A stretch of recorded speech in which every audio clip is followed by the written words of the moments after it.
Hello, and welcome to Wyverns and Weirdos Fathomless, the D&D podcast set in the World of Fierlor. I'm your Dungeon Master Darby, and joining me as always are Eddie, playing Tibble, Mitch, playing Neris, Joe, playing Alton, Jake, playing the Fishman, and Laura, playing Rue. Let's jump into it.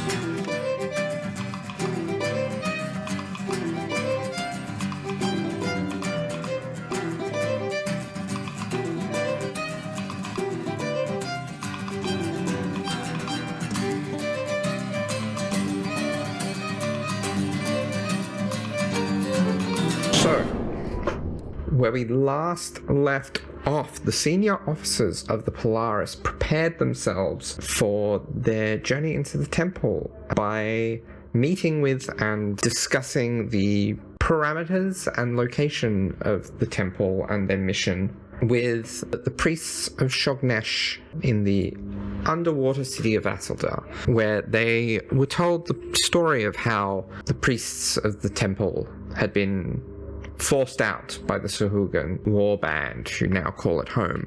All that the crew were being paid for was to retrieve an object of religious and cultural importance to them.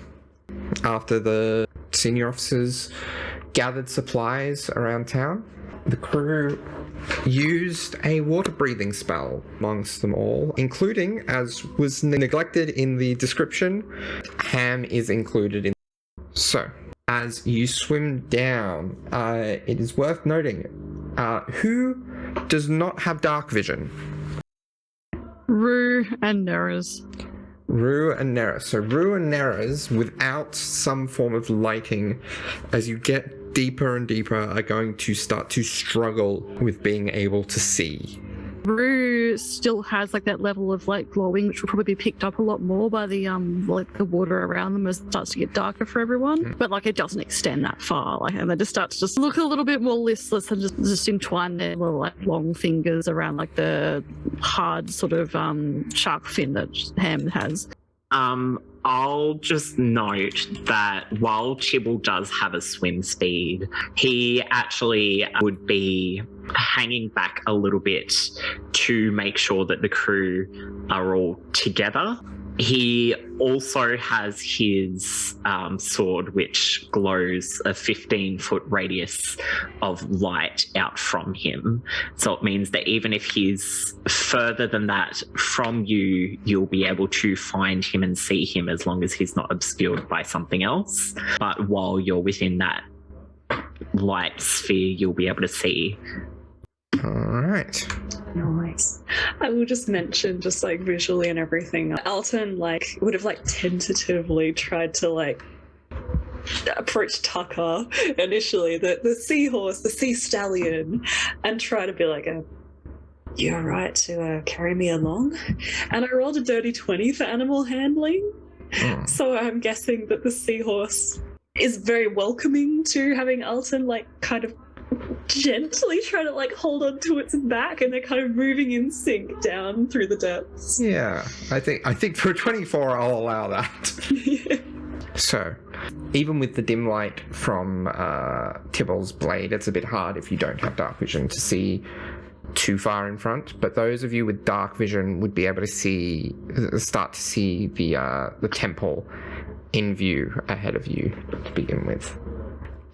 Can I get everyone to roll me a perception check? Those of you without dark vision will need to do so at disadvantage. I didn't have disadvantage, but Alton rolled a 10. Tibble rolled a dirty 20. Also a dirty 20. So Rue got a 9, but Ham got a dirty 20. But that's a +7 to perception. Also, Ham has dark vision to 60 feet. Yeah. So Neris is very focused with his ability of essentially swimming with the aid of magic. He's using water to kind of push himself forward through water. So he's not really looking at anything, which is why he got a 7. So, Tibble, the fishman, and technically Ham. I don't know if Ham would necessarily pick up on the significance of this, but he would definitely see it. But Fishman and Tibble, you would notice that there is a small patrol of Sahuagin just outside of the temple that is coming into view. Does Ham have tremor sense as well? They do.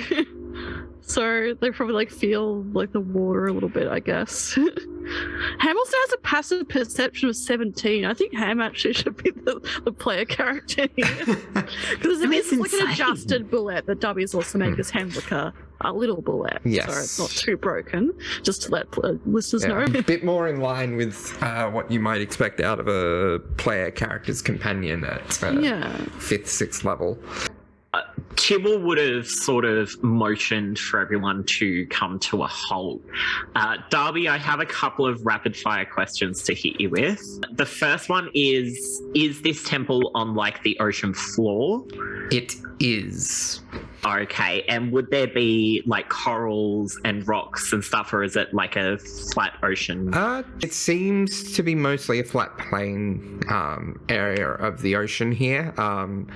There are, there's areas of rock and coral, like kind of leading up to the temple. You're not sure whether the flatness of it is natural necessarily, or whether it was cleared of any major structures when the temple was made, but the temple is on flat ground.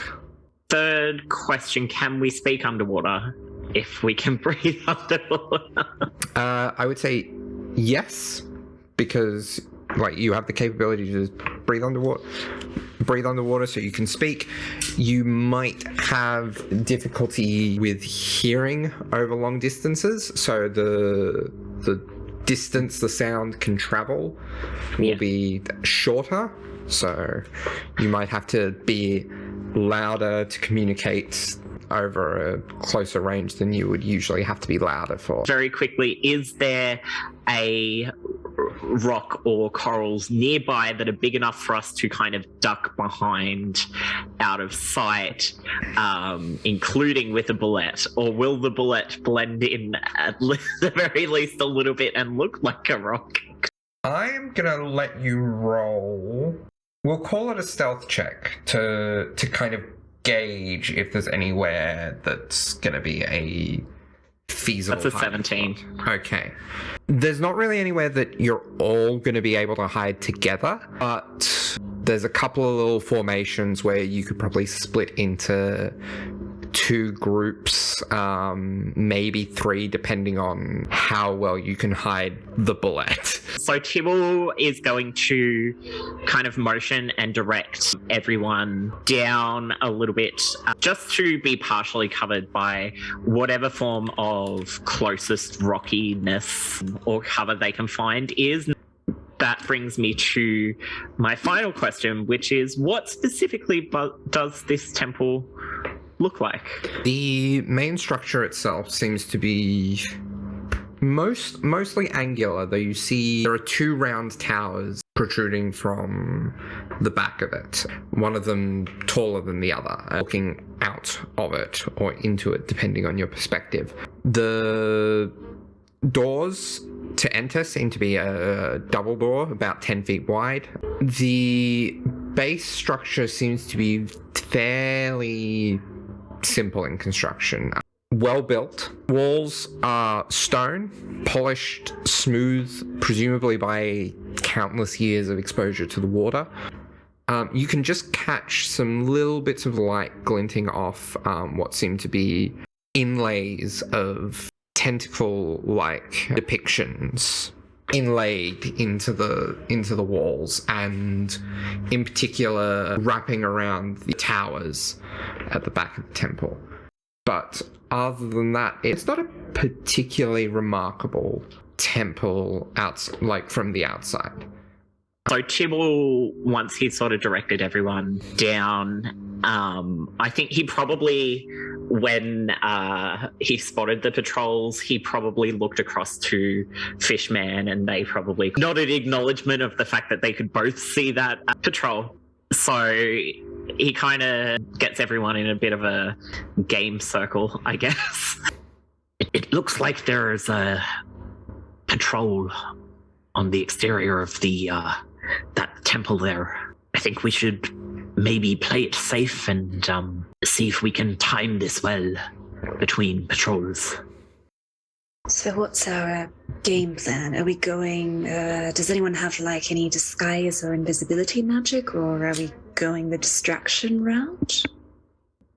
I don't know whether with the bullet and with the seahorse friend here, whether subtlety is going to be our best bet. We could go in groups of 2 as they make their rounds around, but we don't necessarily know what would be waiting past the entrance.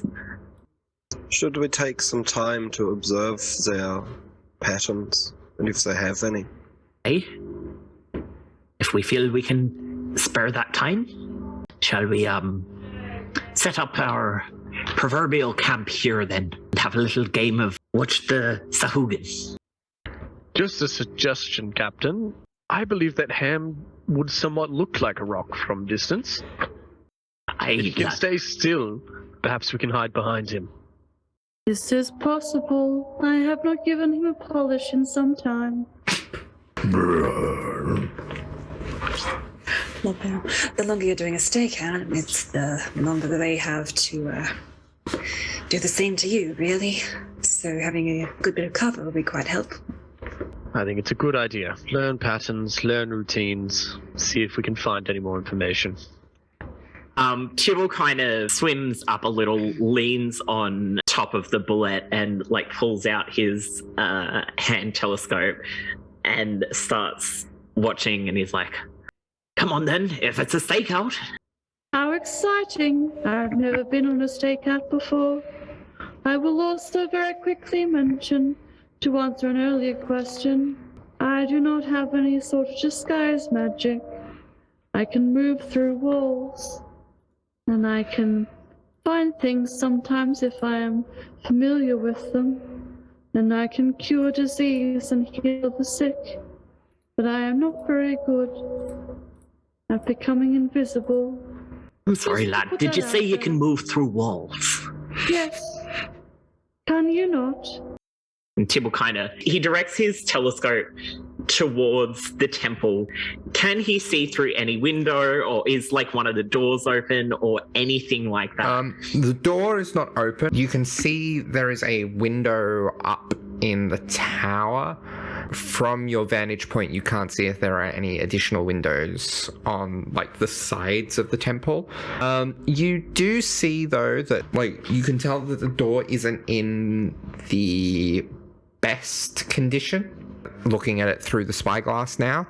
Tibble, he swims down from where he'd kind of perched himself on the rock, pulls his Starseer cutlass off, stabs it into the ground. So just behind this sort of rock, there's this little orb of light for you guys. And he passes his spyglass over to the fishman, and he's like, I'll be back shortly. Keep an eye on the patrols. And before anything else happens, he starts burrowing directly down about 10 to 15 feet, burrow across the distance to the temple until either he runs into a wall of a basement because it is actually walled off, or until he gets to a certain point where he can test to see if the floor is just sand, if they've built on just sand. So, we'll get back to that in a moment. So, can I get everyone other than Tibble to roll me a stealth check to see how well they're hiding? And on top of that, can I get Fishman to roll me a perception check to keep an eye on the patrol? So Neris is not great at hiding, but he is very good at getting into people's minds and just sort of just poking a little bit to get people slightly disoriented. He tries to hide himself, realizes that it's not going to work, so tries to give himself a little bit of extra skills, so tries to borrow a little bit of stealth knowledge, and casts, really sorry about this, silvery barbs on the perception check from Fishman. Give himself advantage on the stealth check and he gets a 17. So the roll for Fishman for perception was 14. He has to re-roll that and use the lower roll. That's fine. Okay, Rue, your stealth. So Bruce was 15, Hams was 19. Okay. As stated, it's like, it just looks like a rock. Your stealth check, Fishman? 13. 13. And Alton. At disadvantage, Alton got a 24, so I think he'd just be like getting sand from below and like putting it over his like armor and like hair and stuff to make it less visible. Meanwhile, Fishman, your perception check. Only 2 lower, so that's okay. So that's a dirty 20. Dirty 20. Okay. Yeah, so you see the patrol going past. Yeah, you notice that they're not exceedingly alert. You can tell that they're not anticipating anything out of the ordinary. It's standard patrols, standard drills, business as usual. You would note that they do, for a moment, disappear to go off to the other side of the temple, but it's probably only for about 15 seconds or so, and then they're back. And those windows you mentioned earlier, were they high up? There is one window you can see high up, about 30 feet up. Meanwhile, Tibble, roll me. I think survival is probably the most appropriate thing here for kind of navigating under this surface and making sure you don't get lost. Oh, look, that could be worse. That's a 14. A 14. Could be well worse. Okay. You'll take 1 point of bludgeoning damage as you hit your head onto what appears to be a basement level, probably about 30 feet ahead of where you anticipate the front of the above ground structure would be. It's Shognish. So he steps back a little bit and he inspects the wall. What does the wall look like it's made out of? Again, it appears to be made from stone. This stone down here is probably a bit more roughly hewn. Okay, Tibble's going to dig down a bit to see how deep this stone goes. Okay. Following it down, you probably gauge that the basement section is probably about 20 feet below the seabed. You're getting into kind of terrain that's harder to burrow through at that point anyway. Okay. Tibble makes his way back to the group.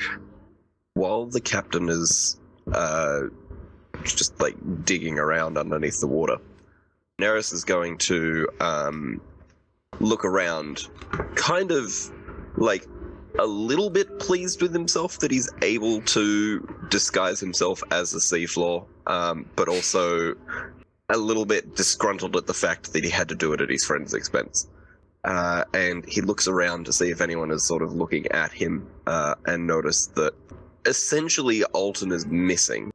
And then anyone who's watching, just cogs start to turn in Neris's head, and he just whispers, "I might have another idea." So Neris is looking at everyone, and particularly the void where Alton was.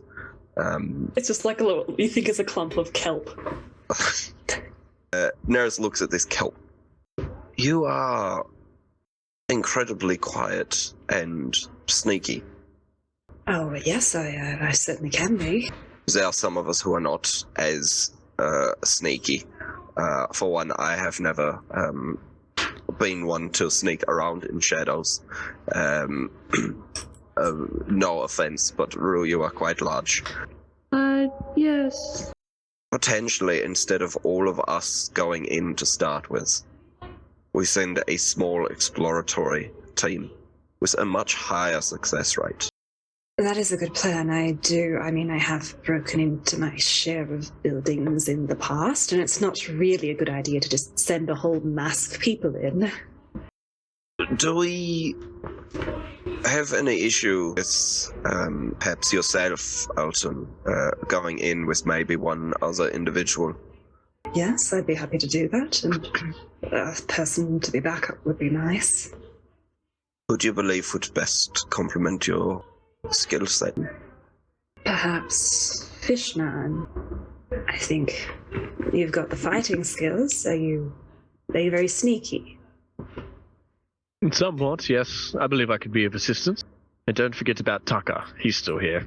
As I'm assuming Tucker comes out of the seaweed that you are. Kind of gives Tucker's, nose a stroke, like someone in a horse girl movie. Yes, that's true. I do feel like we'll probably have to leave Tucker here. He's a little bit noticeable. Not that that's an issue, Tucker. If this is something that we are considering, perhaps we wait a couple more minutes to see if the captain resurfaces. Yes, I'll have to give the go-ahead. Go-ahead for what? Exactly. And you guys would see, just a little head pop up. Your little head pops up, and then a giant eye peeks down at it as Fishman looks down with the telescope. Dibble, you've gotten taller. Right. Well, the floors are made of stone. You did not notice it as you were already underground. But the Polaris medic, Alton, is incredibly skilled at going unseen. I propose that Alton sneaks in whilst the patrol is preoccupied with an image that I will create off in the distance. And Alton will sneak in with another member of our group who will be much harder to detect, also due to magical means.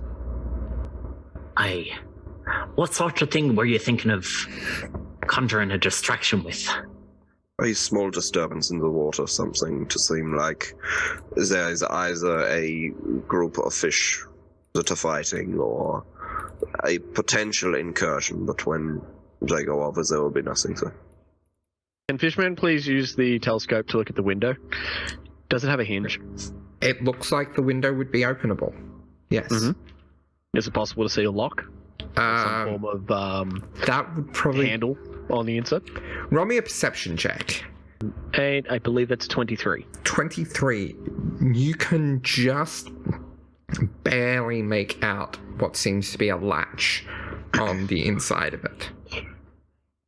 Perhaps we don't need to distract them. Perhaps, and let me propose this, we swim up and then down. We've been watching the patrols and they don't seem to leave the seafloor level. Perhaps if we came from above the temple, I can get inside of the window without breaking it and causing a noise. I can let Alton in, who can then scope out the place. If worse comes to worse, I can also give us a means of escape, albeit a temporary one. I believe that is the best I can do. That is a good strategy, I think. So here's what I propose. We'll try stealth first. Enter through the window. If there is any sign of conflict, struggle, then perhaps one of those other plans can go into effect immediately. 𝗖𝗔𝗦𝗧, this illusion magic of yours, is it auditory as well?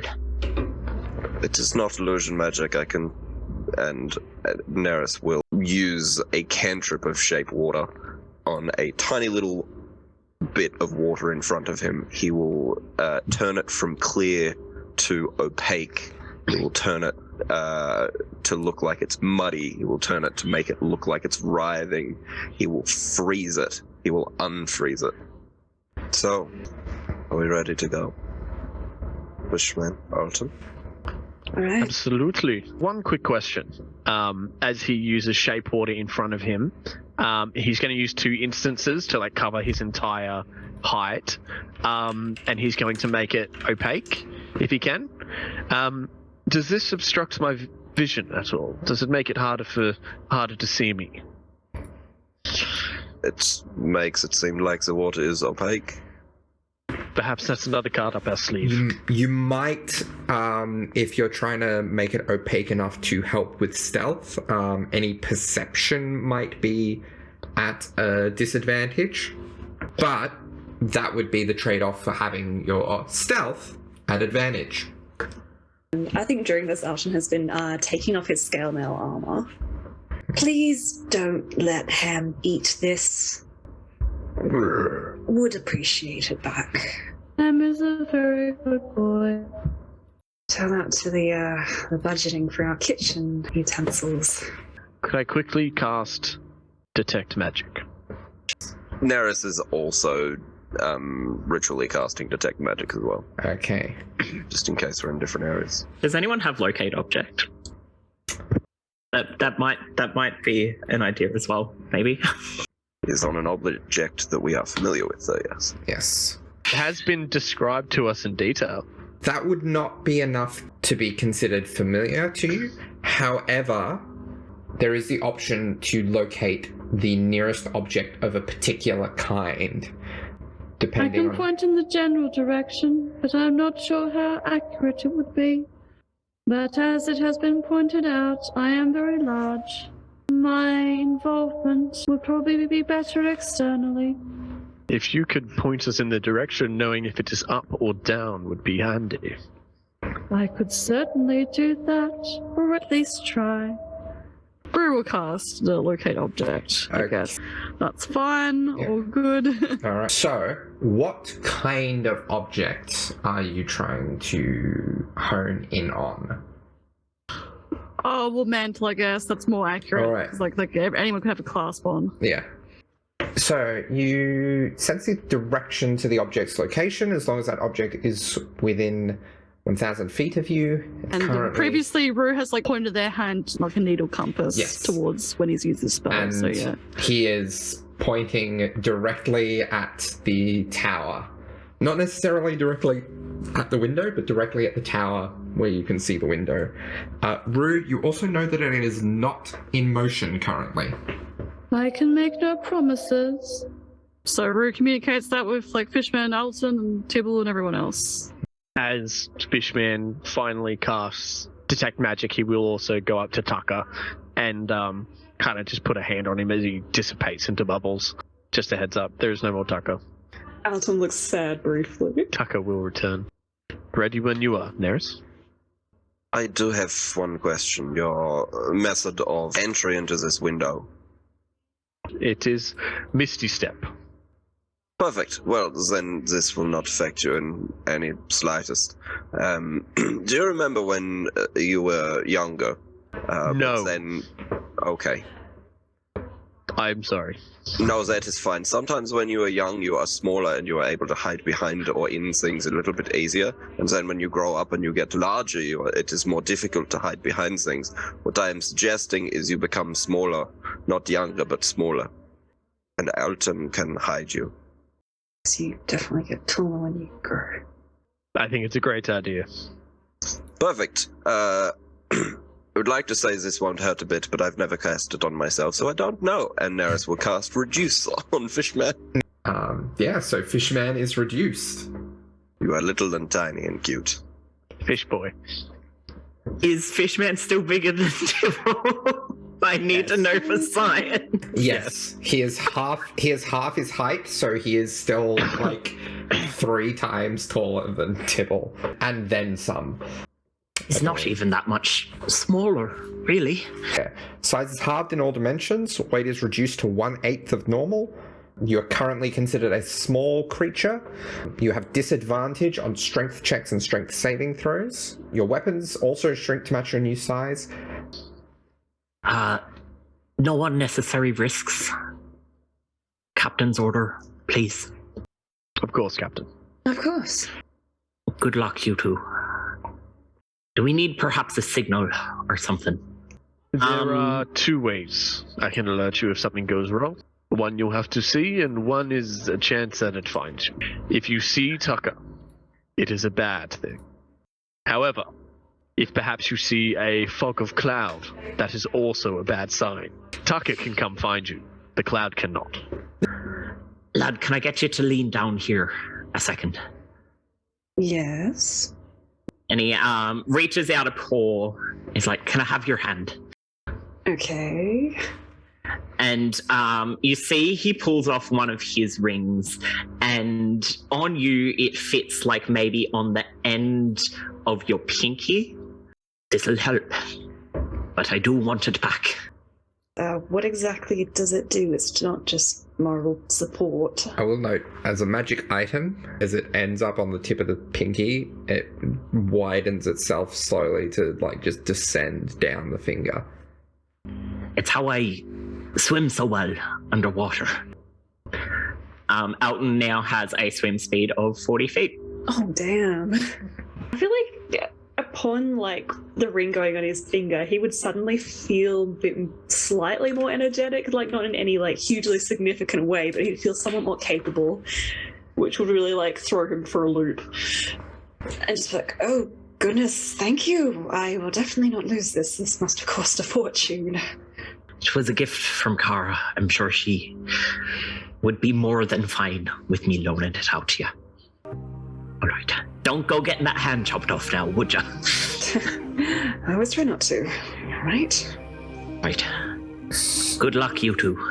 So, as the stealth team swims up towards the tower, which Rue was able to detect a mantle in through locate object, can I get Alton and the Fishman to roll me stealth checks, please?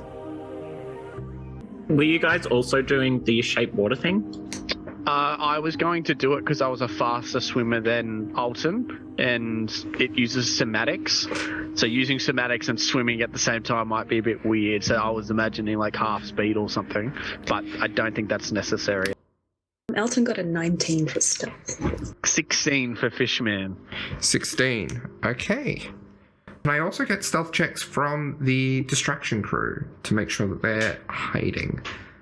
It was a flat roll of 17, so it's a dirty 20 from Tibble. Okay. Do you want me to also get a perception roll going for him to watch them? You're watching out. Neris? Neris is invisible but without magic. Oh my Natural gosh. 20! Rue is a 15. Okay. And Ham is an 18. Okay. Yeah, good stealthing all around. And Tibble rolled an 18 for his perception. So, Fishman and Alton, you reach the window. If Fishman could, can he conceal the candle and stealthily look into the window? He can. Roll me a perception check as you look into the window. Hang on, let me just mark this off. That's a natural 1, so a 9. Oh, okay. Yeah, it's dark in there. It is hard to make anything out, even with your dark vision. He's going to gesture for Alton to take a go.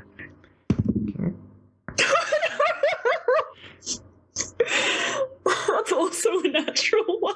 Okay. Yeah, you... Oh no. Okay, you know what? Yeah. You know what? Yeah. Nah, we're forcing this. I don't care if it's at disadvantage. He's going to wait a bit because we've just peeked into the window a couple times. He's going to wait a bit. Let's go 30 seconds, and then he'll try another peek. Okay. 18. The room you're looking into seems to be almost set up like a bedroom. You notice there are occasional glints of metals within the room. He does have detect magic up as well. So there is some sort of magical aura that has elements of various different schools glowing within the room, and it does seem to be vaguely mantle shaped. Go for it. So he's going to give the thumbs up to Alton. Just have a look around and then nod, all ready to go. I think I will also note, since you got detect magic up, I think Neris did that in the past, and I mentioned that Alton has magical energy very faint around his torso and abdomen.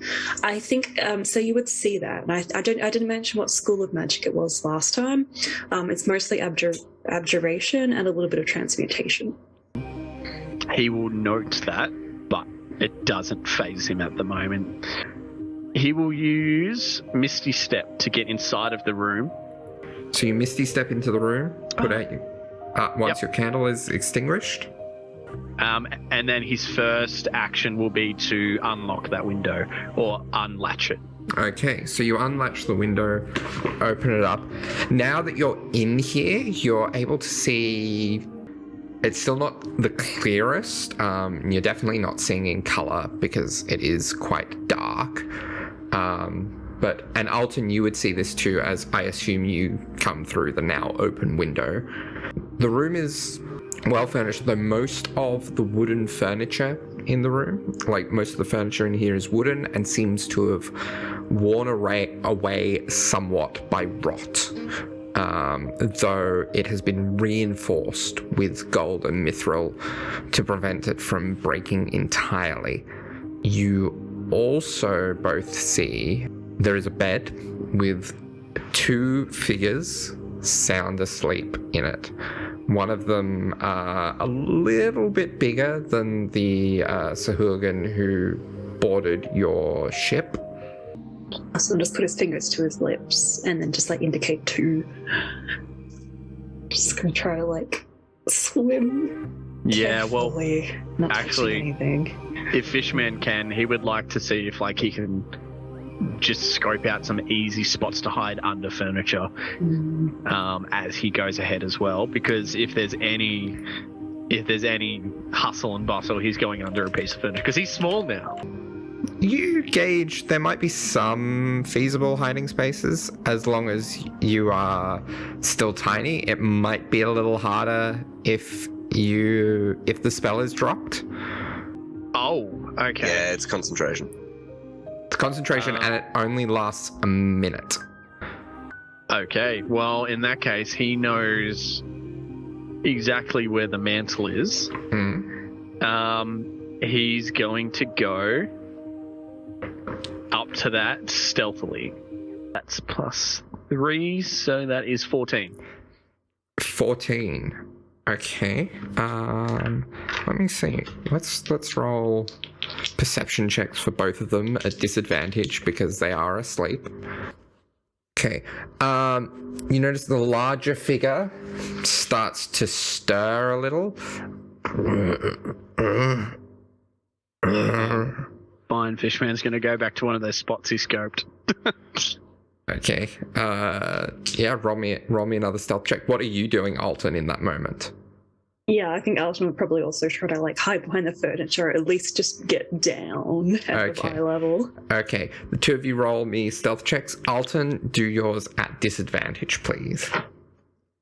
16. 16? Hey, Fishman? Dirty 20. Dirty 20. All right. He's more stealthy when panicking. All right. So, re-roll for active, and the 2 of you see the figure as best you can from your hiding spots. Groggily look around, and then settle back into sleep. So we're going to wait for a bit. Alto's going to wait for a bit to make sure well, he's asleep. If Fishman will probably be counting down then because he'd be familiar with magic. So he would probably get out of his hiding space as well if he knows he's about to get bigger. And then he will point at where he sees the mantle. And also he will start casting the hell out of shape water. And then you just see him waving hands. And then kind of your vision, I guess, to the 2 figures in the bed does get a little obscured as well. Because he's shaping water around you and around himself. I shudders a little at the sensation, but It's going to carefully reach out his hand and start slowly turning the handle on the cupboard. Okay. Testing to see if it's locked or... And it clicks. And Not slowly open.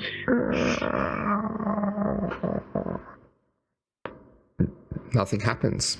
And you see, right in front of you, as described, a mantle with a clasp resembling a tentacle-style compass. Pleased but somewhat surprised that things are going this well, Alton's going to slowly reach out to it to take the mantle. Okay. Yeah, you grab it. It's at this stage that Fishman resumes his regular size. All right, I'm going to grab the mantle tied in my hand, not letting go of that, and then just indicate, like, the window, like, yep, we're good, let's get out. Okay. So, as Alton and the Fishman exit the window, I'm going to need a stealth check from Alton and Fishman, and perception check from 23. Tibble and Neris. Natural 20. Nice. 14. 14. All right. 30, 20. 30, 20. 11. for 11. Neris's perception. Okay. As you are leaving, Fishman, you manage to get through the window fine. Alton, you just slip the tiniest bit, hitting the window in just a way that it makes a light thudding sound. And you hear behind you a similar groggy from the large Sahuagin. Would Fishman have noticed them rustling about? You would have heard, a bit of a groggy. He's going to use Shape Water to freeze the window, which is also silent. He doesn't want to risk closing the window. Okay. He's going to definitely mention that to Alton. And then we would probably hightail it. Okay. So Tibble, you see through your spyglass, Alton and Fishman hightailing it back to you. Fishman will quickly just say, there were 2 Sahuagins in the room. I believe one of them awoke once we left out the window. We should go. It's always the window frame. I think all things considered, you've got enough of a head start. They're on enough of a back foot with it.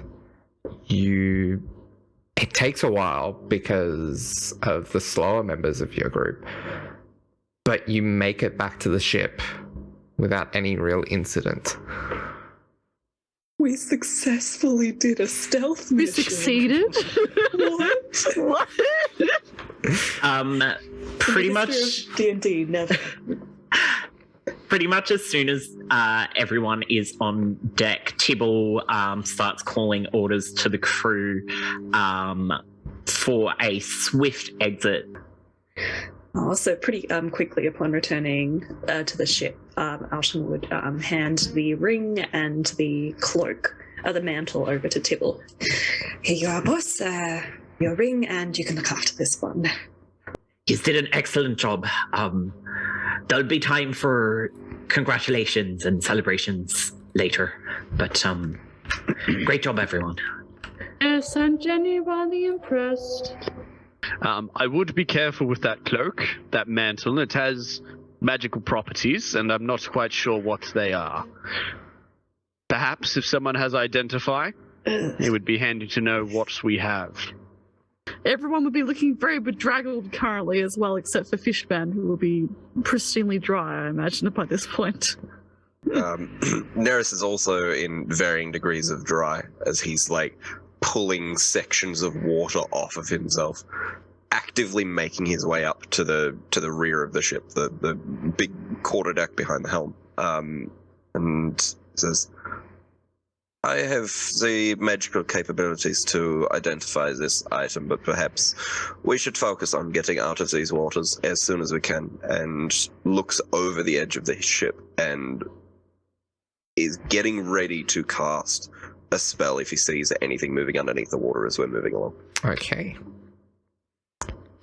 You manage to make your way to 𝗖𝗔𝗦𝗧 without incident. It's getting to quite a late hour at this point. Oh, yeah, because it's still nighttime, isn't Yeah. it? That's It's how very dark. that's how you manage to work out so well, because let me tell you, any other time of day might not have been so easy. I understand the hour is late, but would a small crew like to come with me to, well, deliver the goods? Do we still have breathe water? Yes, because it lasts for 24 hours. Oh, perfect. 24. Rue, perhaps yourself and I, unless Neris, you wanted to study it further before we return it. I should probably report at some point. I'm pretty sure I've spoken to 𝗖𝗔𝗦𝗧 this morning. But I didn't want to bring it up while we were stealthing. 𝗖𝗔𝗦𝗧. Interesting conversation, was it? Not really. He only spoke one word, which was find. Find what, I wonder? What indeed? Neris. Is going to begin ritually casting Investigate on. Identify, I take it you mean? That one. Yes. The mantle, what you can get out of it is that it grants the wearer resistance to cold damage, advantage on saving throws against spells, and the ability to summon a tentacle whip of sorts. There are also additional properties to it that you can tell are there, but can't quite be accessed or divined through a typical identification spell. Perfect. Well, Neris will contemplate that and take little notes of his findings. And then he will return to the crew and mention everything. He'll say it's an artifact of not a small amount of power. It does not appear to be dangerous, but the magic that Neris was using does have limitations, so... Well, if it doesn't appear to be dangerous, Rue and I will return shortly. The rest of you may take your leave and your rest, and report to your duties when you're capable. All right. We're just jumping in, I guess. Yeah. In their absence, can Fishman approach Neris and ask for the scroll of water breathing back? I think Altona would probably just have her tied to his room. It's been quite the fatiguing day, even though nothing went too bad, so he'd just be resting essentially. All right. And Neris? Neris would, on handing the scroll to Fishman, just look at the two of them and say, "The two of you performed very well today. I'm sure your captain is incredibly pleased, as he mentioned. Well done." And he will make his way to the rear of the ship again and just try and identify as much of what's happening as possible, potentially even through the orb that he has in his lap as he's sitting cross-legged, just trying to determine to Neris, not if, but when the ship is going to be attacked.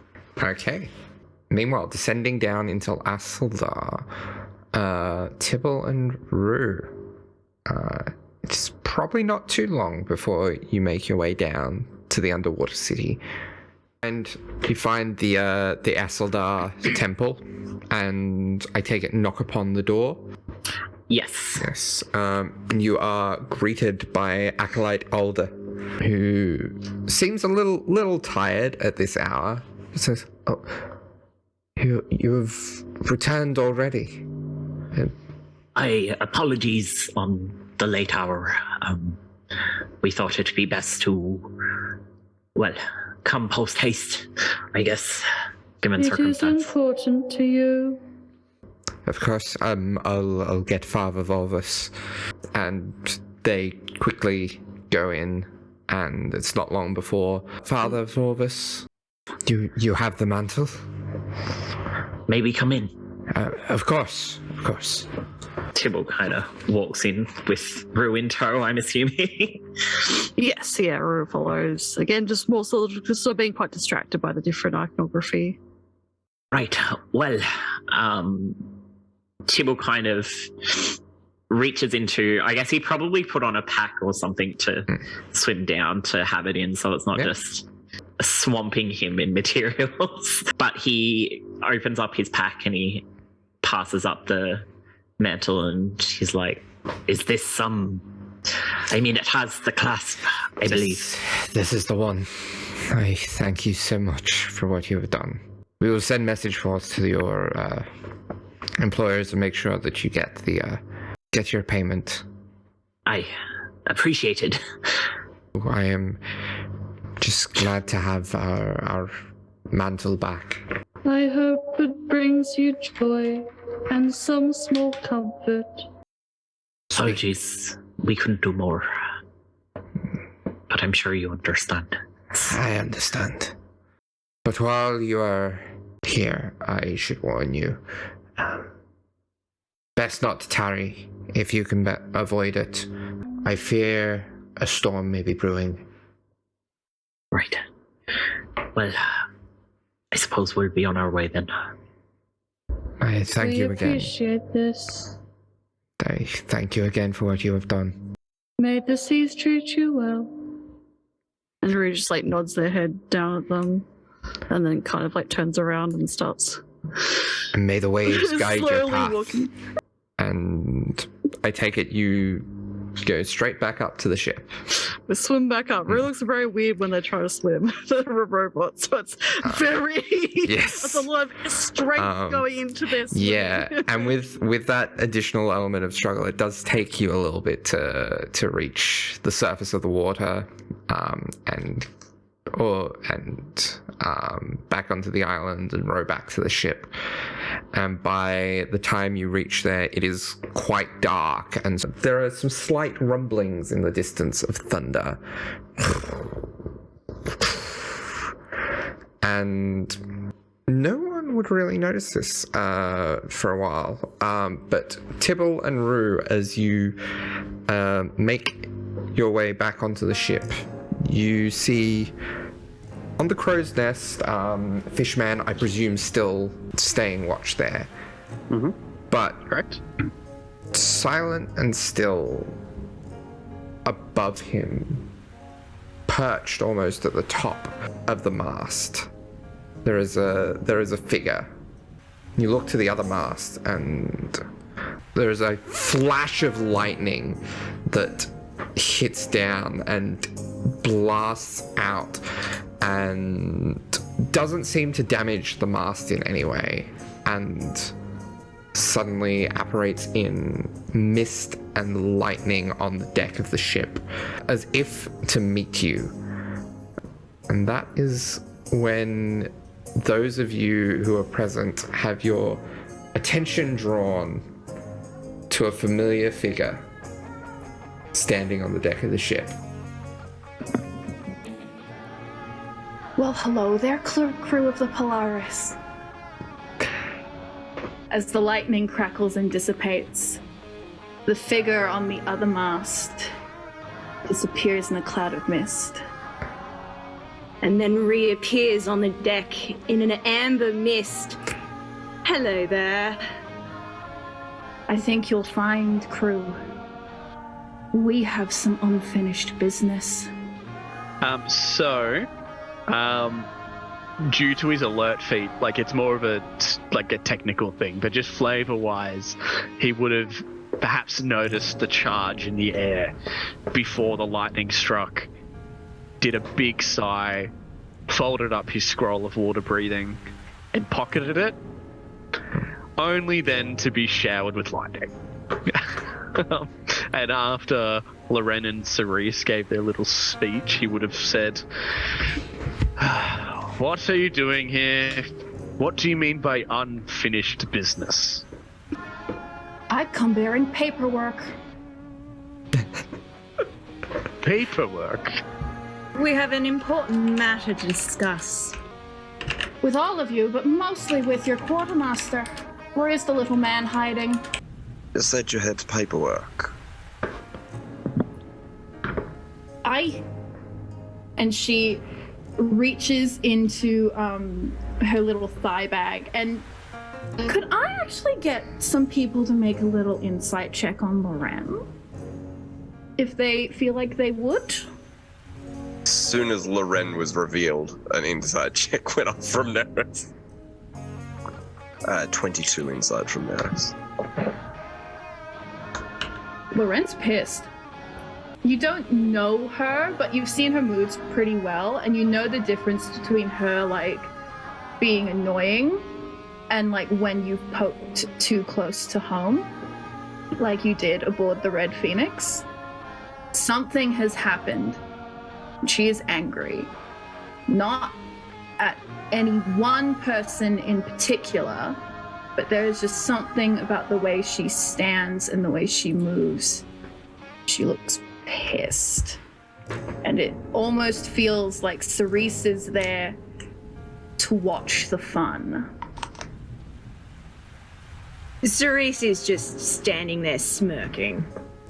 Looking up at Fishman. Mm-hmm.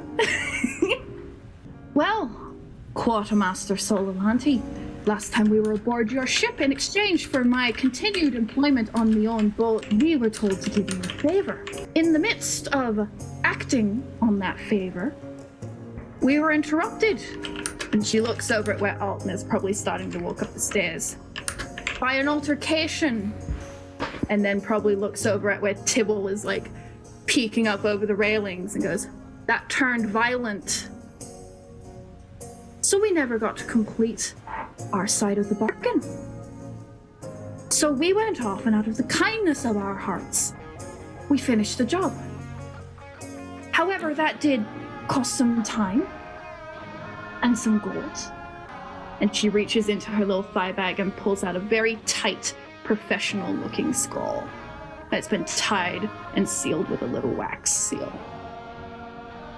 So, Neris's caution at one, seeing pirates aboard the Polaris unannounced, and two, understanding that Loren, who is difficult to deal with at the best of times, is actively pissed off, is almost subverted by this very professionally wrapped scroll. And Neris, in his role as quartermaster, will step forward. Neris will reach out and grab the scroll. Does he open it to see what it is? Just a quick insight check. How does the scroll feel about this? The scroll is non-magical. Perfect. It's just a normal scroll. It's an invoice.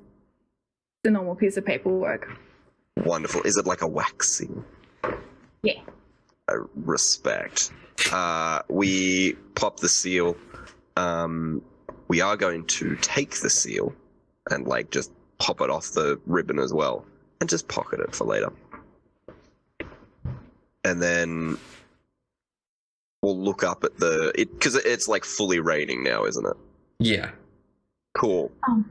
Paper doesn't work well with that, so we're gonna just create like a little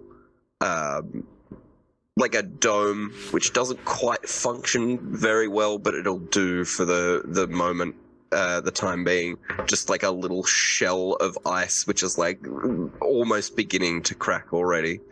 Doesn't quite work, but it'll... Bless your heart. And she stops the rain in a 20-foot sphere. I don't trust you, and yes. And Neris will just pop the collar a little bit, and we'll open the scroll. It is an invoice for 900 gold for 3 scrolls of sending. You're welcome, Quartermaster. Navigator. She lets the rain go. Loren, Saris. Oh, hello. Apologies for not having. Well, for the general appearance and everything of my crew and my deck, it is and he kind of looks up to the moon and he's like, quite a late hour, and we weren't expecting you. Captains, they were merely providing an invoice for services rendered on completion of their favor for us, which I believe is complete, is it not? Do you have information for us? Loren, the look she levels at Neris could kill a lesser man. The air starts crackling with energy. And she hands for his pistols. And she looks at Neris, and then she looks at every member of the crew that she can see until she lands on 𝗖𝗔𝗦𝗧. He's alive. I bet you didn't know that. Not for sure. Is that it? No, but I'm not feeling like we're getting a very hospitable welcome. Certainly doesn't seem that way to me. No. Feeling very unwelcome on this ship when we've gone and completed a business transaction and gone and gotten information for you. Right. Well, if you'll allow me to catch my bearings and get on my own ship, I will happily sit down and have a wine with the both of you, and we can discuss. But for now, I am quite drenched. Kara, love. And 𝗖𝗔𝗦𝗧 kind of waves her over and he's like, do you mind bringing our guests into our personal quarters, and I will see them there. With all due respect, I don't want anything to do with your personal quarters. Loren, love, with all due respect, the feeling is quite mutual. So if you have a meeting room, we'll wait and meet you there. If not, we're happy to stay on the deck. I think you'll find that things don't tend to happen in the most favorable way in our meeting rooms. So, no, I don't imagine they do. As soon as Loren says, looks at us all, Neris is almost getting ready to cast some form of defensive magic. On hearing he's alive, the somewhat effective ice shield that he's put around himself just, without any noise, just turns to water and just falls on the deck again. And Loren, you feel a small amount of pressure as Neris sends a message spell to you. And you can see, his expression is just... He almost turns pale.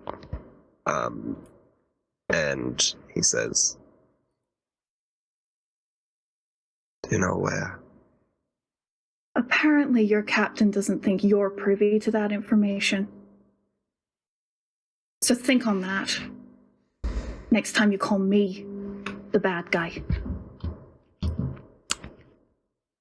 And then, just one last little quick thing, I'm so sorry. He's gonna turn around and go, before we leave though, Rue, I have a gift for you.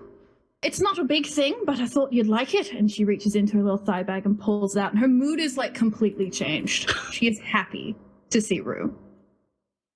And she holds out this little box that's wrapped in parchment paper and twine. And she gives it to Rue. Oh, thank you very much.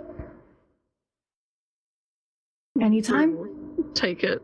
And then just like look around at everyone else everyone else, I presume, is all looking very tense, ready to fight or upset or the other things. And they're like,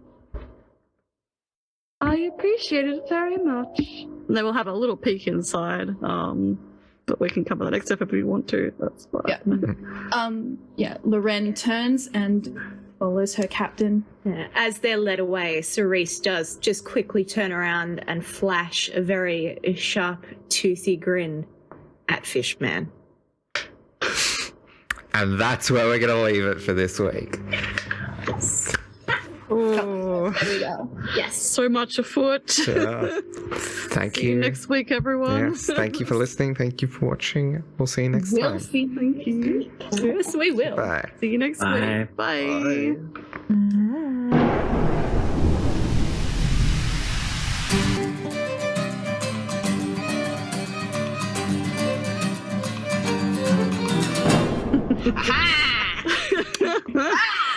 And, Very cool. and with the completion of another mission, level up time.